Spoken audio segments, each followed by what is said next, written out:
এটা কি আমাদের আসিয়ার আব্বু? আপনি কি অসুস্থ? জ্বর হয়েছে?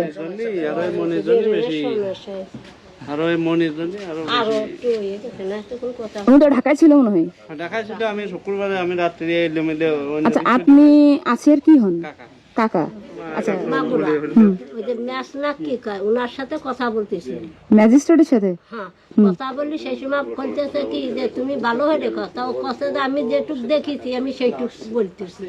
ওর বোন কইছে আপু, তাও দেখে পিসাব করতে গেছে, গেলি পারে ও বলে উঠে বলে উপরে খাটের পার শুয়াইছে, তহির পার শুয়ালি তার কাছে আপু, তা ওর কাছে আছে তুই ওরকম হইতেছিস কে? তা ওর কাছে কেবো আমার না পুড়িয়ে জ্বলে গেছে আর আমার না কষ্ট আছে। তার কাছে তোর কষ্ট আছে, তোর কি জানিছিল? তাসিয়া বলে গেছে কি জানার এলো তাওই নিয়ে গেছে আর ভাই আলো দুয়ার খুলে দিন এইটুকু আমার। আচ্ছা, তাওই নিয়ে গেছে এইটুকু। তার বোন কোথায় ছিল রাত 2:30টার সময়? ওই এক জায়গায় শুয়েছিল, ওই বুনির কাছে আর বলনার কাছে শুয়েছিল। থাকলে হলো আর ঘুমাই এলো কি যেন খাওয়া ওর হলো দুধের সাথে কি গোবের বাড়ি খাওয়াইছে, ওই এমন ঘুমাইছে আর মরার মতো হয়ে গেছে মল্লিপাড়া। তারপরে সর্জিফির কাছে কি যে তোমার বাপ না একটু এরম এরম হইতেছে আকির এইটা আসিয়ার কাছে। তা ও আবার যেই কইছে সেই আবার সর্জিফ আবার ওর দৌড়ে 2 ডান আর পিঠি তুলে কিলে মারছে। ও আচ্ছা, তাহলে মানে আসল এই কাহিনীটা কিন্তু আমরা জানি না, এই জন্য আমরা একটা বিভ্রান্তির ভিতরে ছিলাম যে একটা মেয়ের সাথে এত কিছু ঘটে গেল। ওর নিয়ে তারপরে আর একটা কইছে কি যে মা আপু ইডা মা ওইলো বারান্দায় খাড়াইয়ে গামছা নিয়েছিল, তাও এবার নিয়ে যে বাইরে নিয়ে গেছে সেটুকু হামিদা জানে না। জানে না খালি যেটুকু যে শোয়া থুইতে নিয়ে আসে ওইটুকু হামিদা জানে। তা আপনার আমি যদি নিয়ে যদি চলে যাই, আপনি কি দেখতেছেন যে আমি কোন জায়গায় নিয়ে যাচ্ছি? তাহলে ওকে ঘুমের ওষুধ খাইছে? হ্যাঁ, ওর ঘুমের ওষুধ দুধের সাথে খাওয়াইছিল। এই দিন এই বাড়িতে দুধ নিয়ে যায় 4 কেজি দুধ নিয়ে যায়। আচ্ছা, ঘুমের ওষুধ খাইলো হামিদা ওরগুলো মারিয়ে ফেলাইলে জন্য এই ফিলানোর জন্য মারিয়ে ফেলাবার বুনতে না ঠিক। যেই হামিদা যে ওইটা কইতে সজীবের কাছে আগের দিন কইছে যে তোমার বাপের কলম চরিত্র খারাপ, এটা আমি দেখো এই হইতেছে। এর আগে একবার আমার ওই নাতির ও ঘরে বাইরে গেছে পিসাব করছে, ঘরের দর হেরেছে লাইট নিবেছে নিয়ে ওর ঠাইসে ধরছে ও শ্বশুরি। তারপর ওটা ডলাফাত করে ওই বাড়ি ফাটাইছি। আপনার কি হয়? আমার নাতি নয়। আপনার বাড়ি কোন জায়গা? আমাদের বাড়ি ওই পাশে। এই এটা তো বড় ভাইয়ের বাড়ি আর এটা হলো বড় সালের বাড়ি, ওই জন্য ছোট সালের বাড়ি। আপনি কি আপন দাদি? হ্যাঁ। না না, এখন যেমন আমরা ক্লিয়ার হলাম বিষয়টা, আর আমি তো আমরা পড়া না সে বলে গেছে আমি তো এখন ওই যে আপু কি প্রশ্ন করেছে ওইটা মানে এখন আমরা যেভাবে ক্লিয়ার হলাম যেভাবে খেলাম না এইভাবে হলো ঠিক হয়েছে। মানে মেয়ে ওকে ঘুমের বসে বড়ি খাওয়াইছিল তো, যে কারণে আসলে ও সাথে খাওয়াইছিল, খাই এমন ঘুমাইছে যাতে ও ঠিক যাতে না পায়। ওর উঠাইয়া নিয়ে এসেছে, তাহলে ওর এটুকু হয়েছে যে সব হুশ হয়েছে নিয়ে এসে সে সময় কাছে আপা আমার না এরকমের পুড়িয়ে যাচ্ছে।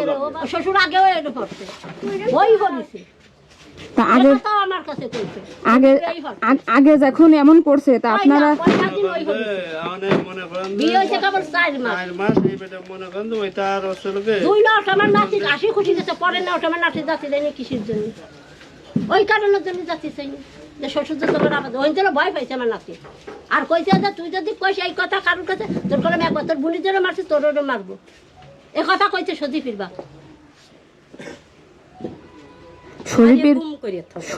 সজীবের মা কি অ্যারেস্ট হয়েছে? হ্যাঁ হয়েছে। কবে হয়েছে? ওই আপনার ওই শুক্রবারে মনে হয়। শুক্রবারে হয়েছে। আর আমার যতটুকু আমরা শুনেছি বা জানিছি, মানে আমরা তো আসলে নিউজ দেখছি, তো এই আসিয়া মনে হয় সকালবেলা কথা বলতে পারতেছিল।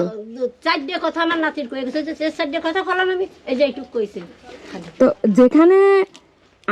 যেখানে স্বীকার করতেছে, মানে যে আসামি ভিকটিম ভিকু না কি নাম জানো?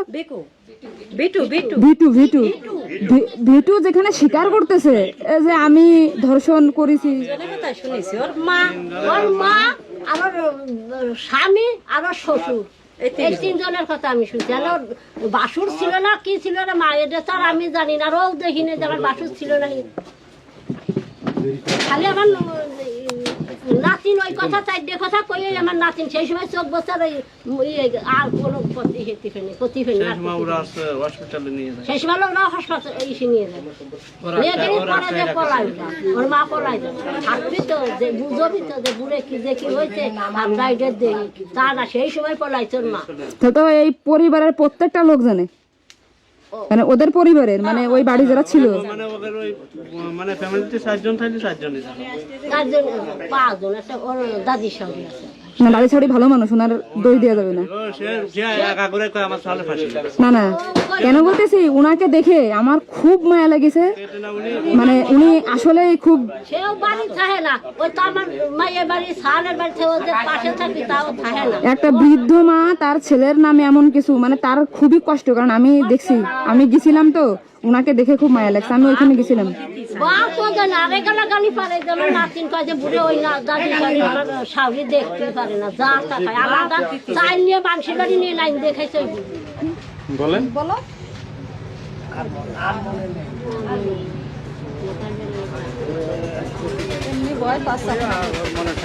মনে নেই। তার যে ধর্ষণ করা হয়েছে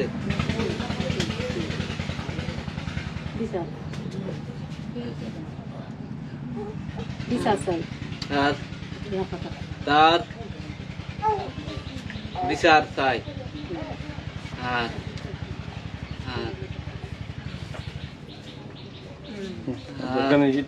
এইটুকু যথেষ্ট।